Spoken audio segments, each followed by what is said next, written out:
Dear viewers, আপনারা যাকে দেখছেন কথা বলতে ইনি হচ্ছেন অধ্যক্ষ সেলিম ভূঁইয়া, যিনি বাংলাদেশের শিক্ষক ও কর্মচারী ঐক্যজোটের সভাপতি।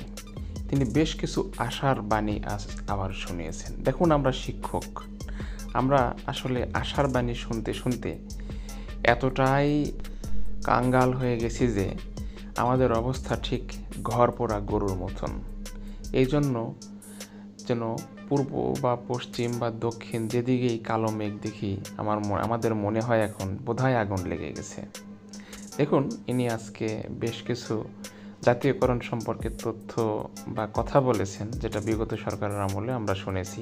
বিগত সরকার অবশ্য প্রাথমিক শিক্ষা জাতীয়করণ করে গেছেন, এছাড়া উপজেলা পর্যায়ে একটি করে স্কুল এবং কলেজ জাতীয়করণ করে গেছেন, তবে মাদ্রাসা করে যাননি। তো এখন প্রশ্ন হচ্ছে, বর্তমানে যে সরকার ক্ষমতায় আসার জন্য আকুল হয়ে আছে, সেই সরকার পক্ষ থেকে কিছু আশ্বাস মিলেছে, সেটা হচ্ছে টোটাল শিক্ষায় জাতীয়করণের বিষয়। তো পুরো ভিডিওটি না টেনে দেখুন, আপনারা বুঝতে পারবেন আসলে আমি কি বলতে চাচ্ছি। আর চ্যানেলটি যদি সাবস্ক্রাইব না করে থাকেন তাহলে অবশ্যই চ্যানেলটি সাবস্ক্রাইব করুন এবং বেল বাটন অল করে দিন, যাতে পরবর্তীতে যে কোনো ভিডিও আপনার কাছে খুব সহজেই পৌঁছে যায়। দেখুন, অধ্যক্ষ সেলিম ভূঁইয়া আজ কিছু বক্তব্য দিয়েছেন। তিনি শিক্ষক নেতা হিসেবে বাংলাদেশ জাতীয়তাবাদী অর্থাৎ বিএনপি দলের পক্ষ থেকে কিছু আশ্বাস নাকি পাওয়া গেছে, তারা যদি ক্ষমতায় আসে তাহলে নাকি আমাদের ভাগ্যের চাকা ঘুরে যাবে, এরকমটাই আভাস তিনি দিয়েছেন।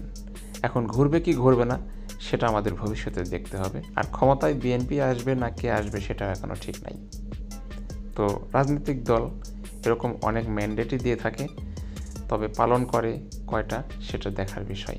আমরা তো সরকারি হতে হতে আজকে এই পর্যায়ে এসে গেছি, এখন পর্যন্ত সরকারি হতে পারেনি। ইভেন বেসরকারি শিক্ষক হিসেবে আমরা পূর্ণ উৎসব ভাতা পর্যন্ত পাই না, বাড়ি ভাড়া পায় না, চিকিৎসা ভাতা পায় না। এটা এখনও আওয়ামী লীগ সরকার তো দিতে পারেনি। বর্তমান ইন্টারিম গভর্নমেন্ট, এই সরকার কতদিন ক্ষমতায় থাকবে সেটাও আমরা জানি না। তারপরে যে খবরটা আমি আজকে আপনাদের কাছে বলছি, এটা তারও পরের ঘটনা। দেখুন কি বলেছে, বিএনপি ক্ষমতায় এলে শিক্ষকদের চাকরি জাতীয়করণ হবে বলে মন্তব্য করেছেন বাংলাদেশ শিক্ষক কর্মচারী ঐক্যজোটের সভাপতি অধ্যক্ষ সেলিম ভূঁইয়া।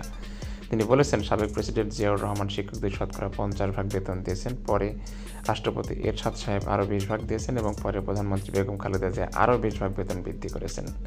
তার মানে কি, বৃদ্ধি করে গেছেন এবং সংঘবদ্ধভাবে বর্তমানে কাজ করতে হবে আমাদের সকলকে, অর্থাৎ আমাদের সবগুলো প্ল্যাটফর্ম এক জায়গায় এসে কাজ করলে যদি বিএনপি সরকার ক্ষমতা আসে তাহলে আমাদের জাতীয়করণ নিশ্চিত, তিনি এরকমটাই বুঝিয়েছেন।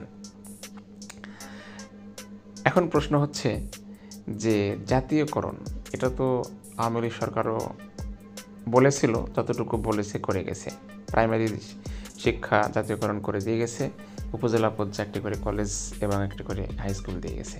আর বাকি যে প্রতিষ্ঠানগুলো রয়েছে, এই প্রতিষ্ঠানগুলো জাতীয়করণের কথা কিন্তু গতদিনে আমরা আশা করেছিলাম শিক্ষক দিবসে বিএনপির মহাসচিব এর কাছ থেকে আশা করেছিলাম তিনি অবশ্যই বলবেন জাতীয়করণের বিষয়টি, যে তাদের দল ক্ষমতায় গেলে জাতীয়করণ হবে, কিন্তু সেদিন কিন্তু তিনি বলেননি। অর্থাৎ মির্জা ফখরুল ইসলাম আলমগীর কিন্তু এই কথা বলেননি, বলেছেন যে জাতীয়করণ হলেই কিন্তু শিক্ষার মান উন্নয়ন হয় না। দেখুন, আমি শিক্ষক, তাই আমি সমাজের সম্মানিত ব্যক্তি, কিন্তু বর্তমান যুগে শুধু সম্মান দিয়েই জীবন চলে না। এ কথা কি কেউ বুঝবে?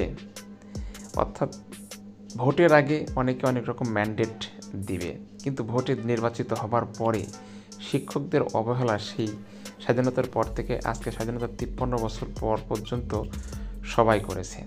সেটা আওয়ামী লীগ বলেন, সেটা বিএনপি বলেন, সেটা আর তো কোনো দল ক্ষমতায় আসেনি। সামরিক শাসনের ক্ষেত্রে তো শিক্ষকদের মর্যাদার কথা ভাবাই যায় না। তো ভিউয়ার্স, এখন দেখার বিষয় যে অধ্যক্ষ সেলিম ভূঁইয়া যে আমাদের আশার বাণী দেখিয়েছেন বা শুনিয়েছেন, সেটা কতটুকু আগামী দিনে ফলে।